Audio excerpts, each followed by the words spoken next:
ವಿರೋಧಿಸಿ ಪ್ರತಾಪ್ ಸಿಂಹ ಅವರು ಕೋರ್ಟಿಗೆ ಹೋಗಿದ್ದಾರೆ. ನಾನೊಂದು ಮಾತು ಹೇಳಲೆ ನಿಮಗೆ, BJP ಅವರಿಗೆ ಧರ್ಮದ ವಿಚಾರವನ್ನು ನಾನು ಅದಕ್ಕೆ ಮಾತಿಗೆ ಹೇಳ್ತಾ ಇದ್ದೀನಿ. ನಮ್ಮ ರಾಜ್ಯದೊಳಗೆ ನಮ್ಮ ದೇಶದೊಳಗೆ ಧರ್ಮದ ವಿಚಾರ ಚರ್ಚೆ ಹಾಕೊಂತ ಹೋದರೆ ನಾವು ಅಧೋಗತಿಗೆ ಹೋಗ್ತೀವಿ. ನಾವು ಧರ್ಮದ ಬಗ್ಗೆ ಚರ್ಚೆ ಮಾಡೋದನ್ನ ಬಿಟ್ಟು ಅಭಿವೃದ್ಧಿ ಬಗ್ಗೆ ಚರ್ಚೆಗಳಾಗಲಿ. ನಿಮ್ಮ ಸರ್ಕಾರದಾಗ ಏನಾಗಿದೆ, ನೀವೇನು ಮಾಡಿದ್ದೀರಿ, ನಾವೇನು ಮಾಡೀವಿ ಅಂತ ಅದ್ರ ಚರ್ಚೆಗಳಾಗಲಿ. ನೀವು ಧರ್ಮದ ಚರ್ಚೆ ಮಾಡೋಕ್ಕೆ ಹೋಗಿ ಯುವಕರಿಗೆ ಏನು ಸಂದೇಶವನ್ನು ಕೊಡೋಕೆ ಹೊರಟ್ರಿ BJP ಅವರು? ಬಾನು ಮುಸ್ತಾಕರ ಬಗ್ಗೆ ಚರ್ಚೆ ಮಾಡೋಕೆ ಹೊಂಟಿರಿ. ಬಾನು ಮುಸ್ತಾಕ್ ಅವರು ಕನ್ನಡದ ಕೃತಿನ ಬರೆದಿದ್ದು, ಯಾವುದೋ ಉರ್ದು ಕೃತಿ ಬರೆದಿಲ್ಲ. ಉರ್ದು ಕೃತಿ ಬರ್ದಾರ, ಕನ್ನಡ ಕೃತಿ ಬರ್ದಾರ. ಇವತ್ತು ಲಂಡನ್ನೊಳಗೆ ಅಂತಾರಾಷ್ಟ್ರೀಯ ಮಟ್ಟದಾಗ ಬೂಕರ್ ಪ್ರಶಸ್ತಿ ಬಂದೈತಿ. ಆ ಬೂಕರ್ ಪ್ರಶಸ್ತಿ ಕರ್ನಾಟಕಕ್ಕೆ ಬಂದೈತೆ ಅಂತ ಎಷ್ಟು ಹೆಮ್ಮೆ ಪಟ್ಟರು ಬಂದತ್ನಾಗ ಇಡೀ ಮಾಧ್ಯಮದವರು, ಇಡೀ ರಾಜ್ಯದ ಜನರು, ಇಡೀ ಸಾಹಿತ್ಯ ಲೋಕನೇ ಅದ್ಭುತವಾಗಿ ಪ್ರಶಂಸೆಯನ್ನು ಮಾಡಿದರು.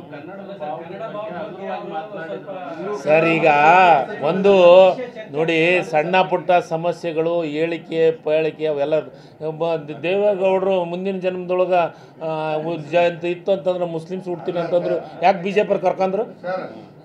ಹಾಂ ಹೇಳ್ರಿ, ಮುಂದಿನ ಜನ್ಮ ಅನ್ನೋದು ಏನ್ರಿ ಇತ್ತಂದ್ರೆ ನಾನು ಮುಸ್ಲಿಂ ಸಮಾಜದಾಗ ಹುಡ್ತೀನಿ ಅಂತಂದ್ರಲ್ಲ, ಅವ್ರನ್ನ ಇವತ್ತು ಯಾಕೆ BJP ಅವ್ರು ಕರ್ಕೊಂಡ್ರು? ಸರ್, ನಾನು ಇಂಥವೆಲ್ಲ ಸಣ್ಣ ಪುಟ್ಟ ಚರ್ಚೆಗಳ ಅವಶ್ಯಕತೆ ಇಲ್ಲ.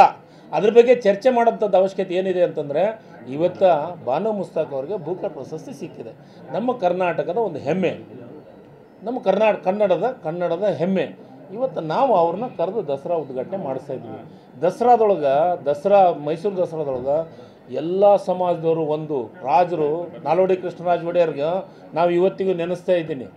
ಇವತ್ತು ನಾನು ಈ ಮಟ್ಟಕ್ಕೆ ಇಲ್ಲಿ ಬಂದು ಕುಂದ್ರ ಕಾರಣ ನಾಲ್ವಡಿ ಕೃಷ್ಣರಾಜ ಒಡೆಯರ್. ಅವತ್ತು ಮಿಲ್ಲರ್ ಆಯೋಗದಿಂದ ಸಮೀಕ್ಷೆ ಮಾಡಿ ನಮ್ಮನ್ನು ಬೋವಿ ಸಮಾಜದವ್ರನ್ನ SCಗೆ ಸೇರಿಸಿದಂಥವ್ರು ನಾಲ್ವಡಿ ಕೃಷ್ಣರಾಜ ಒಡೆಯರ್, ರಿಸರ್ವೇಷನ್ ಕೊಟ್ಟಂಥವ್ರು. ಅದಾದಮೇಲೆ ದೇವರಾಜ ಅರಸರು ಈ ರಾಜ್ಯದೊಳಗೆ ಎಲ್ಲರಿಗೂ ಬೋವಿಗಳಿಗೆ ರಿಸರ್ವೇಷನ್ ಕೊಟ್ಟರು. ಅದಾದಮೇಲೆ ಇಂದಿರಾ ಗಾಂಧಿಯವರು ಅದನ್ನು ಅಪ್ರೂವ್ ಮಾಡ್ಕೇಸ್ ಲೋಕಸಭೆ ಎಲ್ಲ. ಸ್ವಾಮಿ, ಸಣ್ಣ ಪುಟ್ಟ ತಪ್ಪುಗಳು, ಲೋಪದೋಷಗಳು ಆಗೋದು ಸಹಜ. ಆದರೆ ನೀವು ಲೋಪ ಹುಡ್ಕೊಳಕ್ಕಿಂತ ದೊಡ್ಡದನ್ನು ವಿಚಾರ ಮಾಡೋದನ್ನು ಕಲಿಯುವಂಥದ್ದನ್ನು ಕಲೀಲಿ BJP ಅವರು. ಯಾರು ಪ್ರತಾಪ್ ಸಿಂಹಗೆ ತನಗೆ ಯೋಗ್ಯತೆ ಇಲ್ಲ, ಆತಗೊಂದು MP ಟಿಕೆಟ್ ಕೊಟ್ಟಿಲ್ಲ, ಪ್ರೆಸೆಂಟ್ MP ಅಂಥವ್ರು ಟಿಕೆಟ್ ತಪ್ಪೈತೆ ಅಂತಂದ್ರೆ ಅದು ಯೋಗ್ಯತೆ ಏನಂತ ಗೊತ್ತಾಗಲ್ಲ. ಅದ್ರ ಬಗ್ಗೆ ಚರ್ಚೆ ಮಾಡಲಿ.